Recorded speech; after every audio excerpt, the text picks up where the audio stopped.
make yourself and other cops even look more stupid than you already freaking look. This is why people don't trust the cops. This is why we don't support you. This is why we don't want to fucking be around you.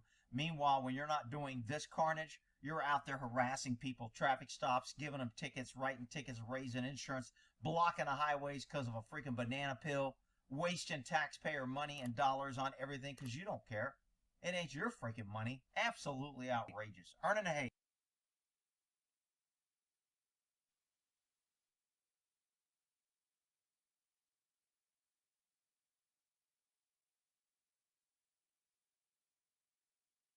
I will have you know, I'm a proud member of that small fringe minority.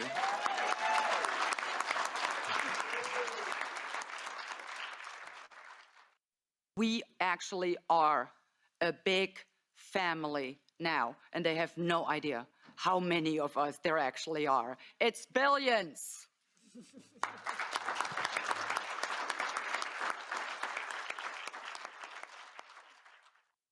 And despite everything we shed light on, despite all the lies, despite all the false narratives, despite all the misinformation, we uncovered and actually forced them to having to admit to, despite all of that, they are still determined to pull through with their plan.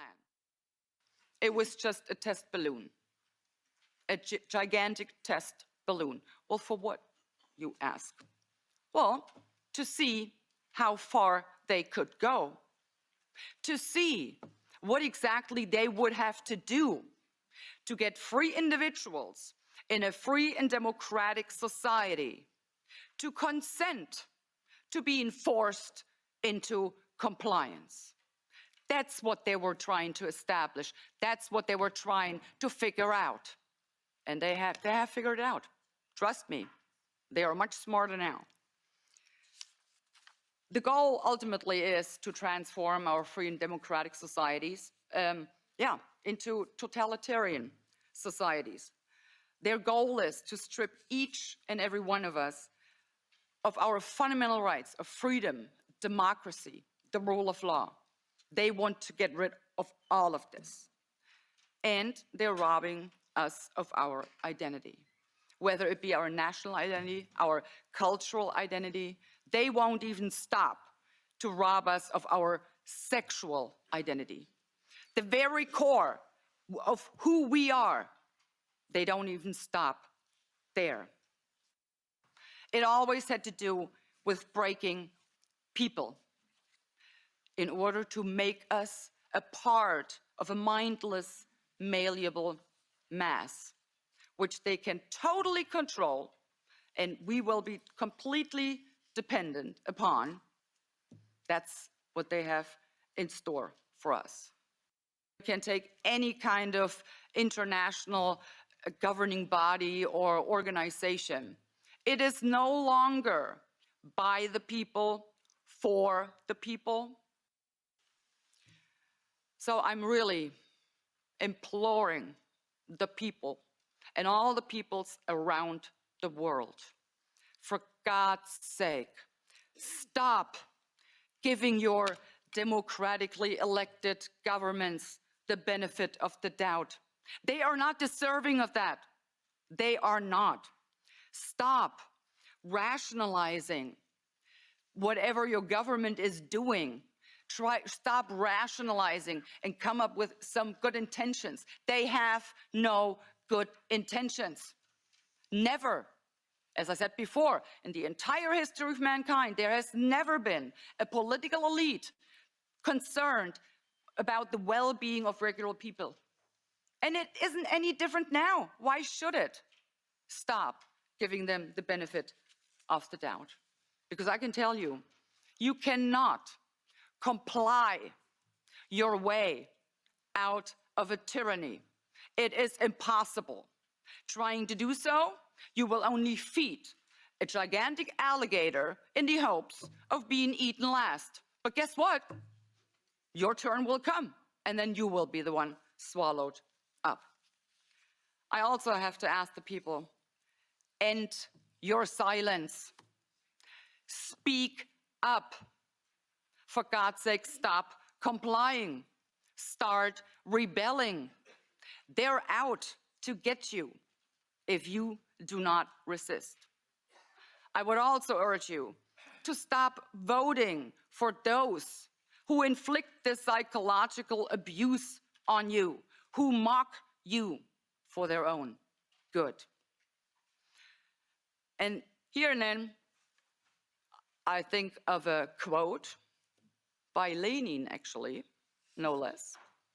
He once said, "It is true, freedom is so precious that it has to be carefully rationed." Lenin. And that's what they're doing in this place, believe it or not, exactly that. And that's what's happening all over the world right now, especially in the Western democracies. Freedom are being carefully rationed. Well, I will not go by that. That is not my motto. I prefer Albert Camus because I have decided in order to deal with this unfree world, to defy this unfree world, I have decided to become so absolutely free that my very existence is an act of rebellion. And that's what we all need to do. I am determined to do whatever it takes to bring them down. They have us to reckon with now, and that's why they hate us so much. Because we bother them, we are a nuisance, we're annoying them, and we are exposing whatever they're planning for us. Sometimes it's not that much fun to constantly being accused of, just about everything and anything, but we can at least say, however this pans out in the end, at least we will not stand accused by our grandchildren to having stood by in silence. We will not have to justify to our grandchildren why we were followers. It's not us. We're not followers. We're critical thinkers, and we will expose all of that. So we will not have to answer to our grandchildren why this happened again, I might add, again. They haven't learned anything. But, and I'm convinced of that small, fringe minority, it is so huge. Like I said, it's billions and billions of people around the globe. So the gaslighting, the psychological abuse, none of this will actually happen. And if I've come to realize one thing, it is this. I'm an elected representative of the people, by the people, for the people. I represent your best interests. But I've come to realize my most important job actually is to break the psychological abuse, because this psychological abuse only works if there is no contradicting voices. So I have come to realize my most important job to serve in the best interest of the people is to actually use my voice to break the psychological abuse, expose their lies, and give the people validation. That's what they needed, and that's what they needed to actually stand up, take to the streets, and fight this.